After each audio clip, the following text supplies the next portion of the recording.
देखिए, आर्थिक दुनिया में हमेशा कोई ना कोई बड़ी गिरावट की भविष्यवाणी करता ही रहता है।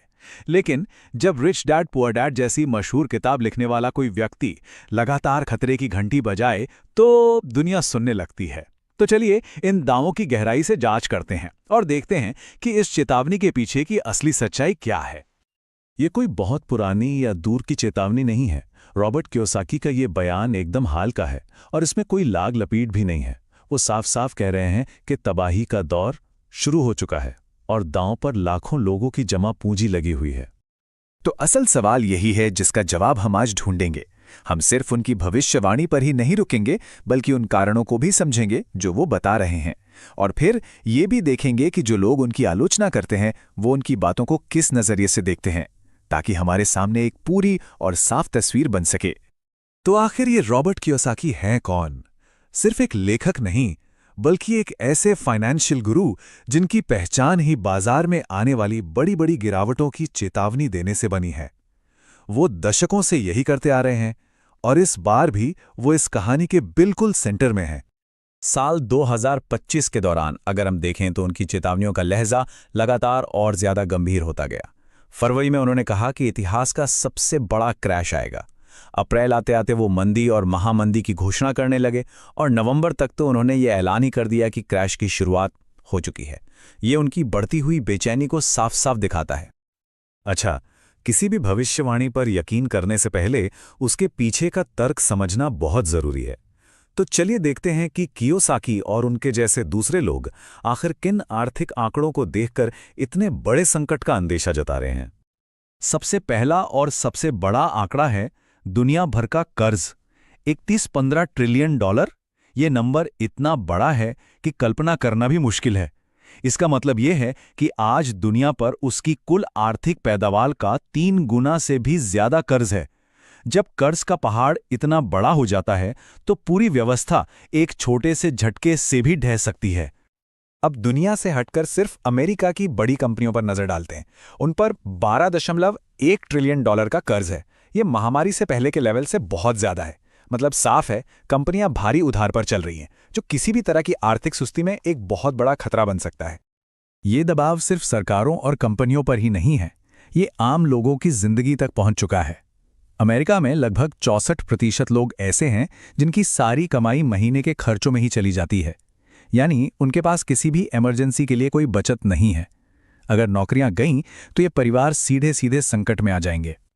देखिए, इतिहास गवाह है कि हर बड़ी आर्थिक गिरावट से पहले कुछ संकेत जरूर मिलते हैं, जैसे प्रॉपर्टी या स्टॉक्स की कीमतों का आसमान छूना, ज्यादातर पैसा कुछ ही लोगों के हाथ में होना, बाजार में एक अंधा आत्मविश्वास होना और ये मानना कि अरे इस बार कुछ बुरा नहीं होगा।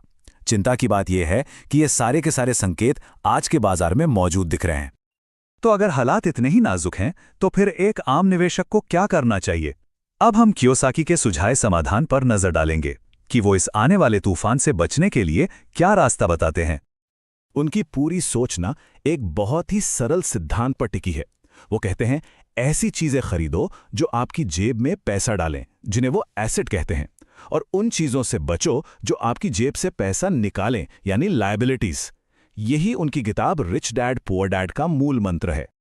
तो कियोसाकी के मुताबिक आज के दौर में असली एसेट्स क्या हैं? वो कहते हैं कि अमेरिकी डॉलर जैसे नकली पैसे से दूर रहो। नकली क्यों? क्योंकि सरकारें इससे जितना चाहें उतना छाप सकती हैं, जिससे इसकी कीमत घटती जाती है। इसके बजाय वो इन 4 चीजों पर भरोसा करने को कहते हैं: सोना, चांदी, बिटकॉइन और इथीरियम। ये वो असली पैसा है जो उनकी नजर में हर आर्थिक संकट में सुरक्षित रहेगा। ठीक है, हमने भविष्यवाणी सुन ली और समाधान भी देख लिया, लेकिन अब वक्त है एक कदम पीछे हटकर इन दावों की निष्पक्ष जांच करने का। क्या सोना और बिटकॉइन जैसे ये तथाकथित सुरक्षित ठिकाने वाकई में इतने सुरक्षित हैं? सोना और बिटकॉइन दोनों को ही सुरक्षित माना जाता है, लेकिन दोनों में जमीन आसमान का फर्क है। एक तरफ है सोना, जो हजारों साल से परखा हुआ एक फिजिकल एसेट है, जो संकट के समय में अक्सर चमकता है। वहीं दूसरी तरफ है बिटकॉइन, जो एक नई डिजिटल संपत्ति है। ये बेहद अस्थिर है और अक्सर इसका बर्ताव सोने जैसा नहीं बल्कि जोखिम भरे टेक स्टॉक्स जैसा होता है। और इस शक को जताने वाले हम अकेले नहीं हैं।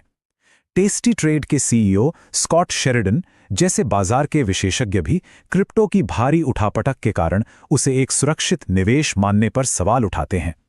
यह बात डिजिटल गोल्ड की पूरी कहानी को ही चुनौती देती है। चलिए एक पल के लिए इन एसेट से ध्यान हटाकर उस व्यक्ति पर लाते हैं जो ये सारी सलाह दे रहा है, क्योंकि किसी भी सलाह की कीमत इस बात पर बहुत निर्भर करती है कि सलाह देने वाला कितना भरोसेमंद है। रॉबर्ट कियोसाकी और उनकी किताब की भी बहुत कड़ी आलोचना होती रही है। आलोचक कहते हैं कि उनकी कहानियां मनगढ़ंत हैं, कि उनके अमीर डैड शायद कभी थे ही नहीं और उनकी सलाह असल दुनिया की मुश्किलों को नज़रअंदाज करती है। कई लोगों का यह भी मानना है कि उनकी किताबें प्रैक्टिकल सलाह से ज्यादा मोटिवेशन बेचने का काम करती हैं। तो अब हमारे पास क्या है? एक तरफ है तबाही की एक डरावनी भविष्यवाणी और दूसरी तरफ उस भविष्यवाणी और उस भविष्यवक्ता दोनों पर उठते गंभीर सवाल। इस पूरे शोरगुल के बीच से हम क्या समझें? देखिए, यहां पूरी बहस दो हिस्सों में बटी हुई है। एक तरफ कियोसाकी की कहानी है, सिस्टम टूटने वाला है इसलिए असली पैसे में निवेश करो। दूसरी तरफ हकीकत की पड़ताल है जो कहती है हाँ, चिंताएं जायज हैं लेकिन कुछ भी निश्चित नहीं है। जिन एसेट्स को सुरक्षित बताया जा रहा है वो खुद बहुत ज्यादा जोखिम भरे हैं और ये सलाह देने वाले गुरु की अपनी साख भी सवालों के घेरे में है। और आखिर में ये सवाल हम सबके लिए है। जब बात अपने भविष्य और अपनी मेहनत की कमाई की हो तो हमें किस पर ज्यादा भरोसा करना चाहिए?